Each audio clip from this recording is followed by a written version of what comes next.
Welcome to session number 6 of machine learning exercises. In exercise 1a, we should explain AdaBoost. I copied in the AdaBoost algorithm for better explanation.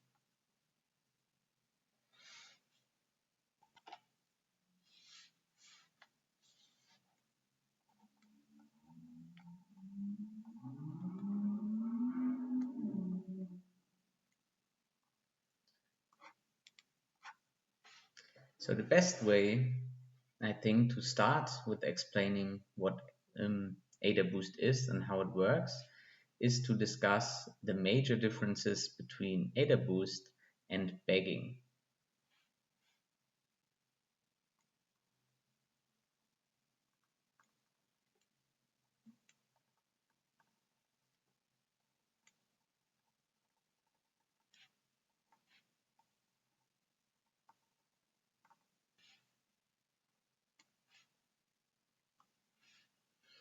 So first, a major difference is that we will choose our bootstrap samples not simultaneously but sequentially, and then sequentially fit our weak learners, in our case the tree models.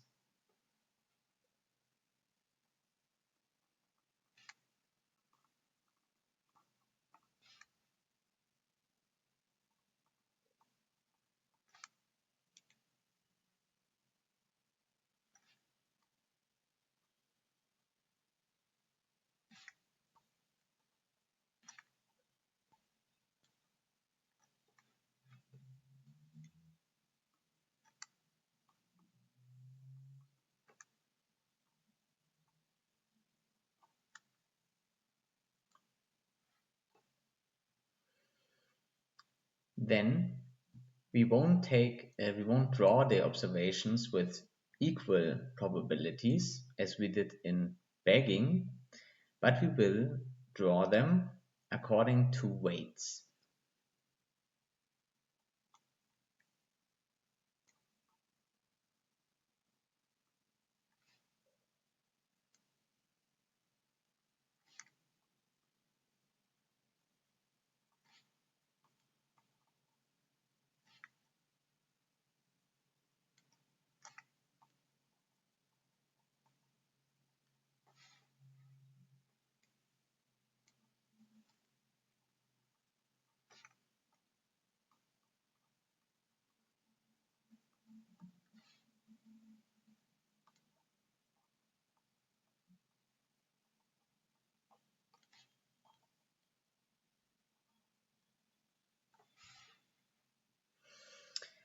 And these weights are updated according to the weak learner's performance, so the error.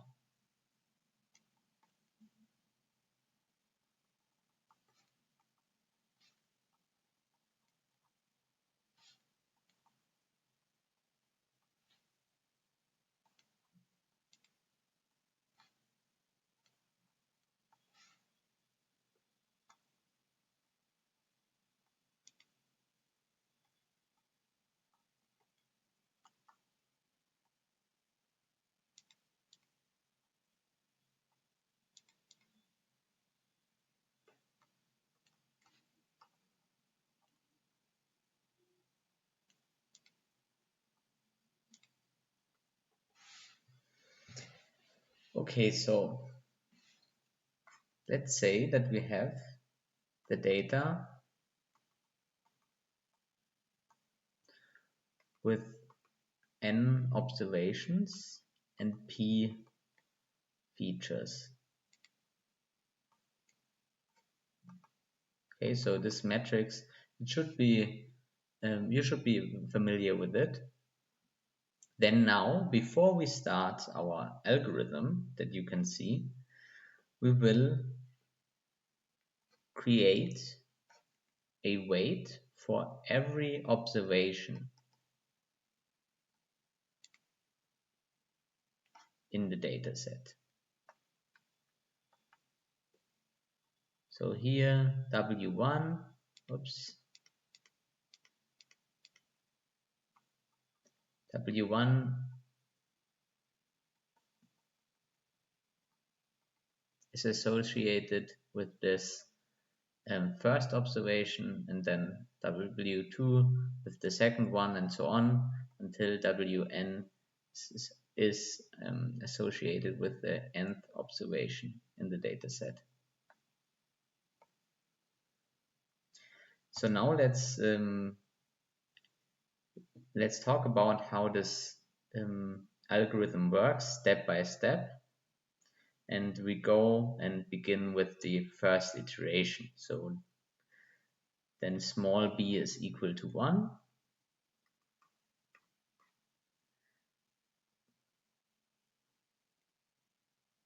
So basically we start even further, even before b equals to 1, we start before this algorithm begins with assessing, creating the weight associated with each observation.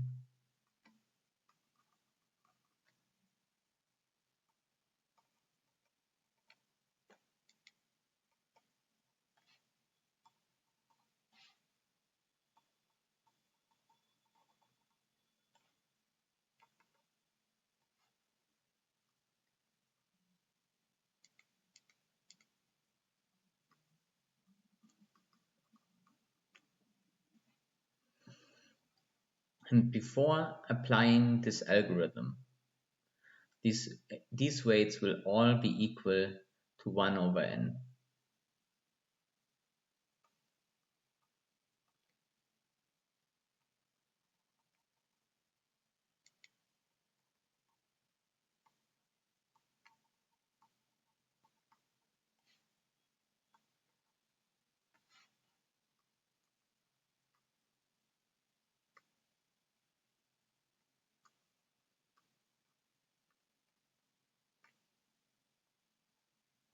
Okay, now in the first step of the algorithm, we select the first of our B bootstrap samples of size n, but only the first one.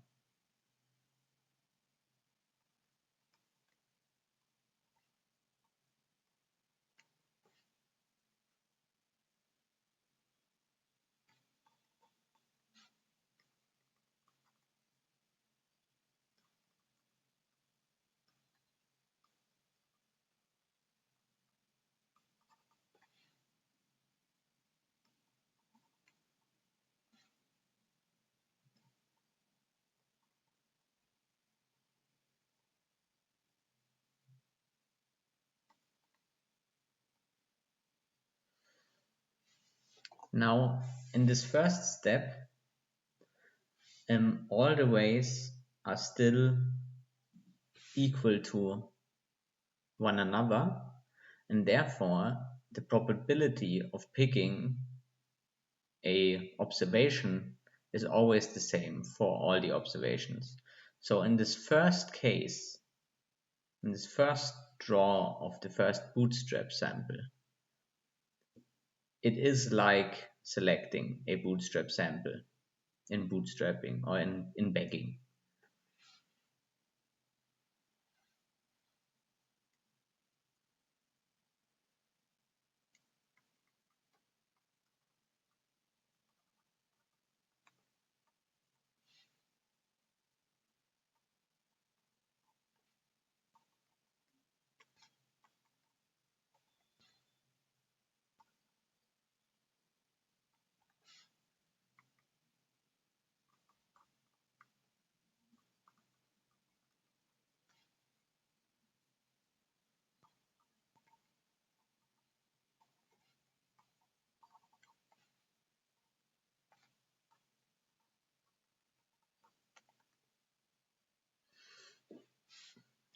Then in the next step, we train our weak learner, in this case our tree, on this bootstrap sample.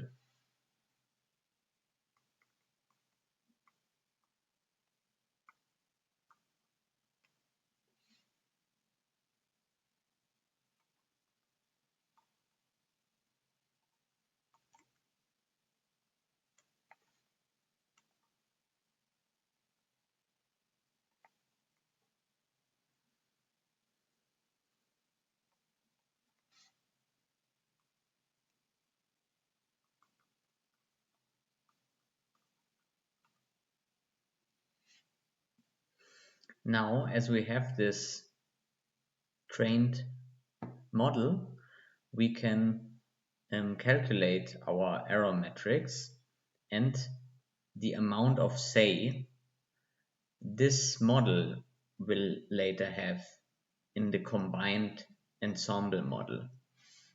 Okay, because as you see here, alpha is the amount of say, and this also um, exists in the function um, of the definition of the final boosting model, which is just the combined um, estimation or prediction of um, all the single weak learners, but weighted with the amount of say. And we can actually calculate the amount of say at the third step of this algorithm. So when we calculate the first error, we can, for this first weak learner, we can also calculate the amount of say this learner will have in the final model, even though we do not know yet the performance of the other learners. Okay, but we can actually do this. So I won't go into detail about how these are structured because we already discussed this in the lecture. But this is the next step, is calculating the error and the amount of say.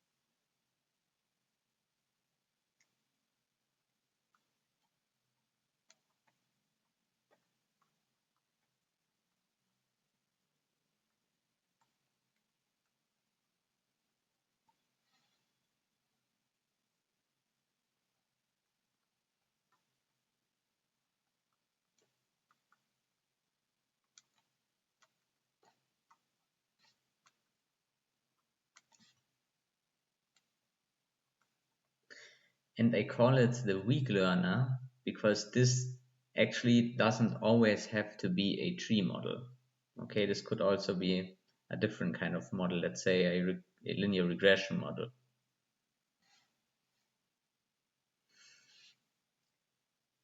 So then we can use, after calculating the error and the amount of say, we can use this line here to update the weights for the next for the next iteration through the algorithm, okay, for the next step. That's why it's also denoted b+1 here in the index, because this will be for the next drawing of our bootstrap sample, so the second bootstrap sample, this will be the weights. So we will set the weights according to the amount of say of our weak learner, and here this is just the scaling. So these weights must be scaled so that they will always be in sum 1. So this is done by the second part here, and this is updating the weights. Why we update the weights is another question which I will answer later. So what's the benefit of this?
Okay, so now we begin basically the second step. So we go back here and set b equal to 2.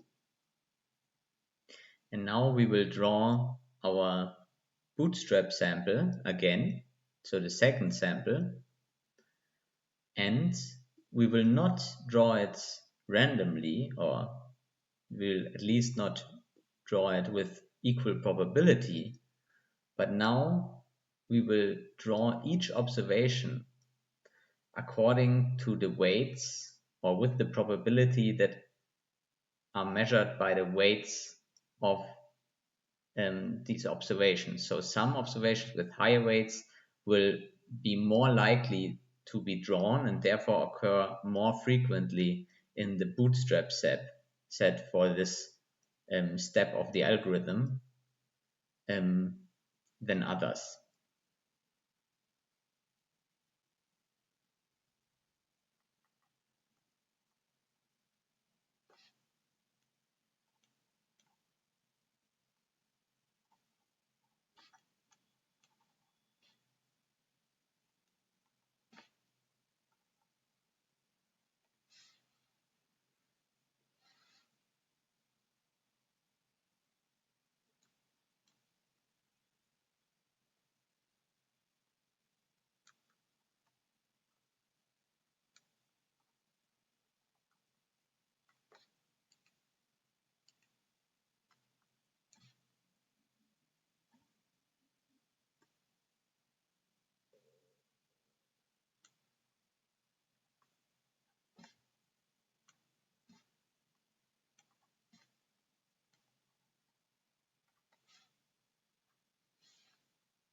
Then we can go on and train the second weak learner.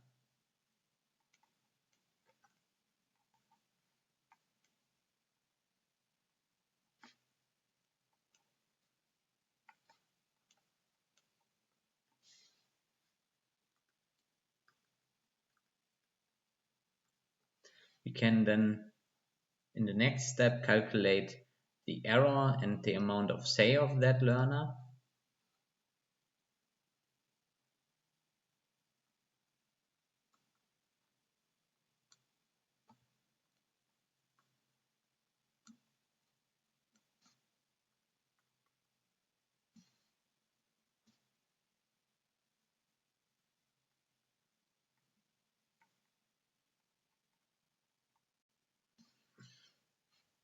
And we can once again update the sample weights.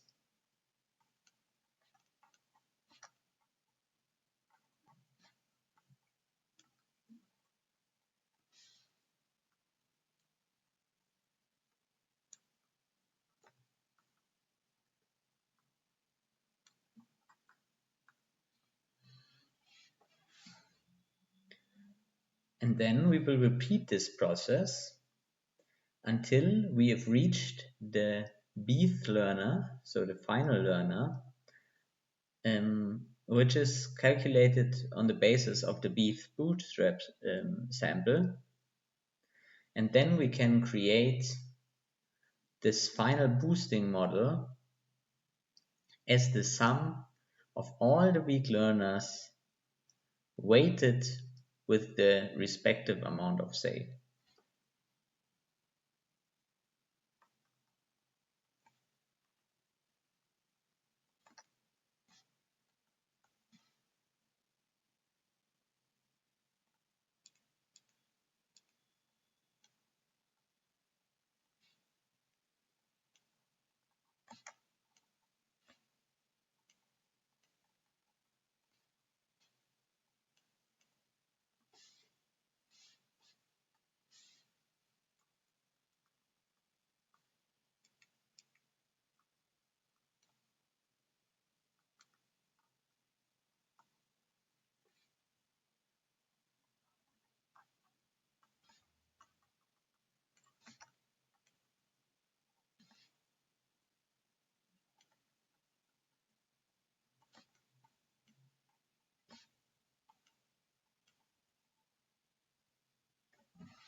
Now, why did we update the weights?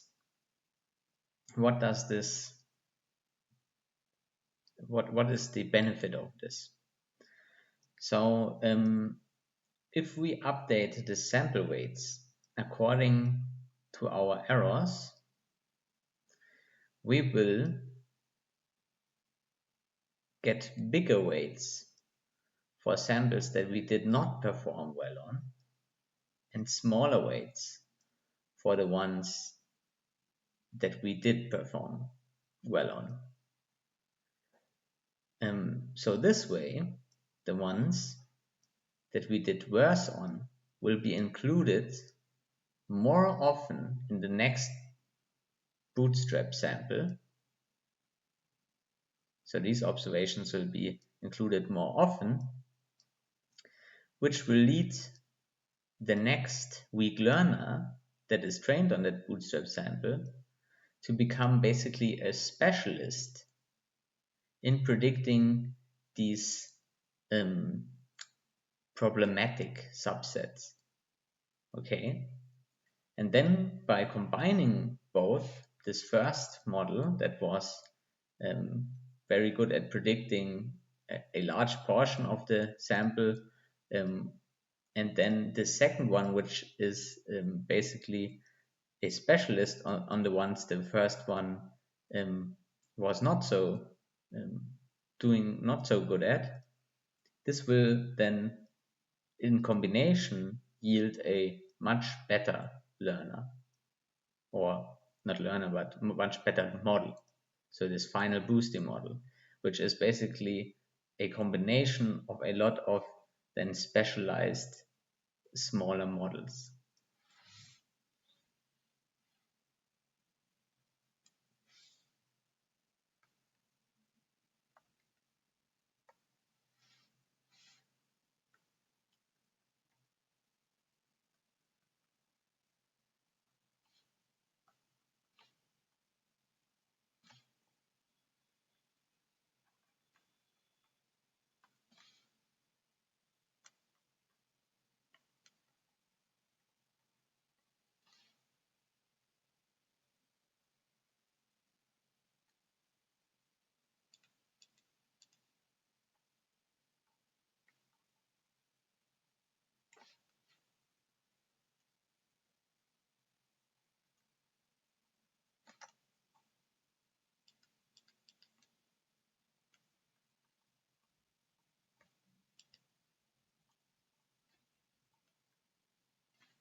Okay, so by sequentially fitting the models and sequentially drawing um, the bootstrap samples according to the performance of the previous weak learner,